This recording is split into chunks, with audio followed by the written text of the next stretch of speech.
अंशु को भी उन्होंने अपनी एज ए बेटी माना है, शुरू से ही माना है। तो ऐसी कॉलोनी या ऐसा प्रॉपर्टी दिलाना कि जिसमें मेरी जो तीनों बेटियां अच्छे से सेफ, सिक्योर और शांति और सुकून से रह सकें, मेरी बहू भी वहाँ अच्छे से रह सके, अच्छी सोसाइटी हो, अच्छा माहौल हो, ये हो। इसमें अशोक चौधरी साहब को मैं लेके गया और उनको वो कॉलोनी दिखाई, उनको वो पसंद आई। फिर चौधरी साहब अपनी बहू सपना को लेके आए। कई बार सपना भी खुद आई है, उसने बोला कि मौसा जी ठीक है आप हमें दिखाइए। मैं सपना को खुद, मेरा परिवार साथ में गया और उसको कॉलोनी को दिखाया, हमने विला दिखाया, सपना को पसंद आया। सपना की पसंद के हिसाब से, अशोक चौधरी जी की पसंद के हिसाब से हमने उनको जो घर है एक अच्छा कॉलोनी में, अच्छी सोसाइटी में और अच्छा घर उनको बुक कराया, एक विला बुक कराया। तो उसमें सभी लोग, सारे लोग खुश थे और सभी की सहमति थी। अब इसमें ऐसे हमने रिश्तेदार जो भी हमसे हेल्प बनती थी उनको घर वाके, हमने कोई बुरा काम तो किया नहीं कि भाई उनको घर बुक करा दिया, तो उनकी एक तरह से हमने हेल्प की।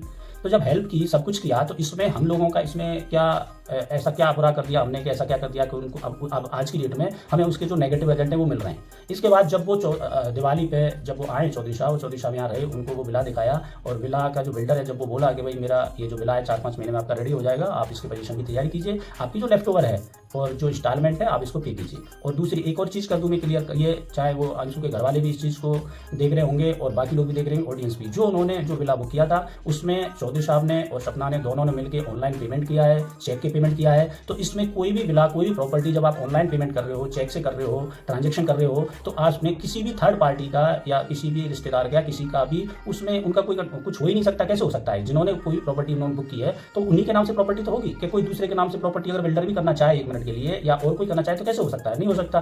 तो ये फिर जब चौधरी साहब आए, हमने बोला कि भाई इस विला का क्या करना है, तो वो कंफ्यूज हो रहे थे क्योंकि सपना उनके साथ नहीं थी। वो इस चीज़ में कंफ्यूज हो रहे थे कि अब पता नहीं हमारे साथ सपना रहेगी नहीं रहेगी, अब हम बुजुर्ग लोग हैं, ये डबल स्टोरी विला है, तो हम अकेले दोनों मिलकर इसमें क्या करेंगे, इतने बड़े विला में हम रह के क्या करेंगे? तो वो कोई डिसीजन नहीं ले पा रहे थे। फिर मैंने अंशु के पापा को बुलाया और मैंने कहा कि भाई हम दोनों चलते हैं, एक विला वाला मैटर ये जो क्लियर है ये करते हैं और बाकी हम कोशिश करते हैं कि इन दोनों एक इस परिवार के अंदर जो भी गलत फहमियाँ, कॉन्फ्लिक्ट जो अराइज हुआ है उसको अगर उनके घर वालों से बातचीत करके दूर हो जाती है तो ये बहुत अच्छी बात होगी, हमें भी शांति और सुकून मिलेगा, हमें खुशी मिलेगी कि चलो हमने एक बिगड़ती बात को हमने बना दिया, दोबारा से उनको ये कर दिया। तो मैं और अंशु के पापा दोनों गए, हमने ये बात इवन अशोक चौधरी साहब को भी नहीं बताई कि भाई हम उनसे मिलने जा रहे हैं। उनके घर पहुंचे, सपना के मम्मी पापा, भाई, उनके चाचा, उनकी ताऊ, पूरी फैमिली से मिले और हमने ये सारी बातें रखी। उनके जो विला वाला मैटर है वो भी रखा हमने कि भाई आपका जो विला है उसमें वो आपका रेडी होने वाला है, आप अपने विला की पोजीशन कीजिए, रजिस्ट्री कराइए, जैसे भी कराना है आपको, अपने नाम कराना है अपने नाम कराइए, अपनी बहू के नाम कराना है बहू के नाम कराइए, चौधरी साहब के नाम कराना है चौधरी साहब के कराइए, दोनों मिलकर कराना चाहते हैं तो दोनों मिलकर कराइए,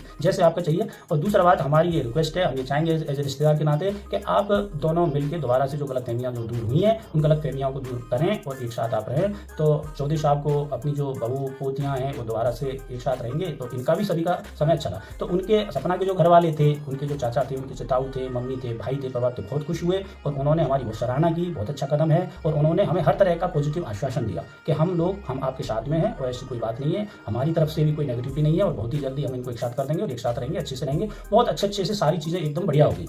और ये चीज़ एक पॉजिटिव का माहौल बहुत अच्छा पैदा हुआ, सोशल मीडिया पे भी एक पॉजिटिव माहौल पैदा हुआ और सब लोग ये सोशल मीडिया पे बोलने लगे कि आपने बहुत अच्छा काम किया, प्लीज़ इनको मिलाइए, ये कीजिए। तो हर एक चीज़ थी वो एक पॉजिटिव डायरेक्शन में जा रही थी, ये जो चीज़ थी वो पॉजिटिव डायरेक्शन में जा रही थी और हमें भी बिल्कुल ऐसे लगा कि बहुत ही जल्दी ये जो परिवार जो बिखरा है अब एक साथ होने वाला है, सब कुछ होने वाला है। इसके बाद हमने अब अशोक चौधरी साहब को अब हो सकता है कि उनका अपनी ससुराल के बाद में सपना से, अपनी पोतियों से मिलने का विचार होगा, लेकिन ये होगा, हम ये नहीं बोल रहे उनका होगा, लेकिन हम लोगों ने, दोनों ने, अंशु के पापा ने और हमने बोला कि भाई आपको वहाँ पे जाना है, अपनी बहू और पोतियों से मिलना है और उनसे मिलते हुए जाइए, आप ऐसे नहीं जाना। तो उन्होंने बोला राधे राधे, जय श्री कृष्णा। अब इनको देखो, ये हैं सपना चौधरी के मौसा जी ससुर। अब इनको सुनकर आप लोगों को क्या गलत लग रहा है यार? जिसके 2 जवान बेटे चले गए इस दुनिया से, वो कैसे खुश रह सकते हैं? और भाई वो गजेटेड अधिकारी हैं, उनको किसी की प्रॉपर्टी से क्या मतलब? क्यों लेंगे वो किसी की प्रॉपर्टी? ऐसे के सब, मतलब सारी दुनिया में सबसे ज़्यादा प्रॉपर्टी इन लोगों के पास ही, कि हर कोई आ रहा है उनकी प्रॉपर्टी के लिए और उनको, मतलब उनके बच्चे मरवा दिए। पहले सूरज चौधरी को मरवा दिया, वो तो भगवान की वजह से गए थे, कोरोना हुआ था उनको। फिर राजवीर जी को भी मरवा दिया, हद ही होगी। मतलब रिश्तेदार भी मरवाएंगे, इतनी हिम्मत नहीं होती भाई, कानून भी होता है कुछ इतना भी। और फिर अगर उन्होंने ही मरवाया तो भाई तुम एफआईआर क्यों नहीं करते हो फिर तुम?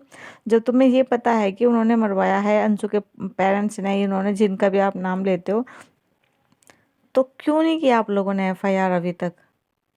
यार अच्छी कंट्रोवर्सी चला रखी है कि बस एक दूसरे को ब्लेम करते रहो यार। वो 2 छोटी-छोटी बच्चियाँ, उनके बारे में कोई सोच ही नहीं रहा है।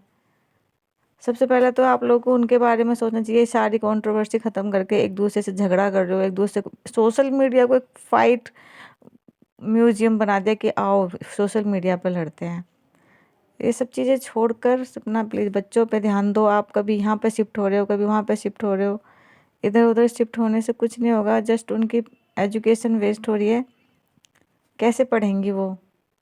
इतनी अंडरस्टैंडिंग है उन बच्चों के अंदर कि हम कहाँ रह रहे हैं, किसके घर जा रहे हैं, हमारी न्यू गाड़ी आई है, तो क्या वो एजुकेशन उनकी जितनी भी डिस्टर्ब हो रही है उसको नहीं समझ रहे होंगे वो?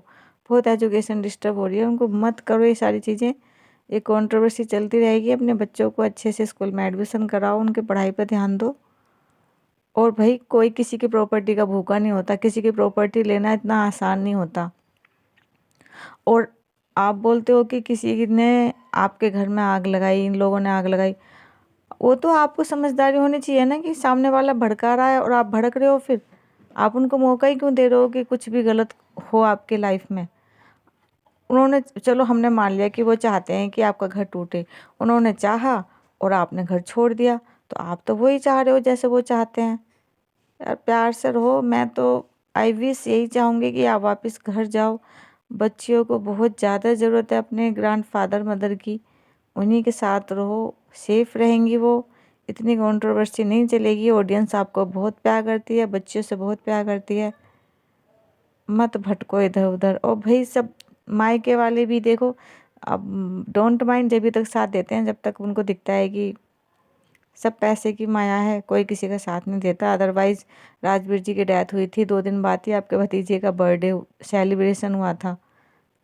आपकी मदर भी इन्वॉल्व थी, आपके भाई, सब इन्वॉल्व थे, और लोगों ने इतना ज़्यादा ऑब्जेक्शन उठाया था, तो वो भी एक वक्त था। तो मुझे नहीं लगता कि आप किसी को ब्लेम करो, और किसी का मर्डर कराना इतनी आसान बात नहीं होती। और अंकल आंटी, मतलब उनको पता है कि उनका मर्डर किसी ने कराया, फिर भी वो FIR नहीं करेंगी, और फिर भी उनके यहाँ पे जाएंगे, वो हद ही होगी।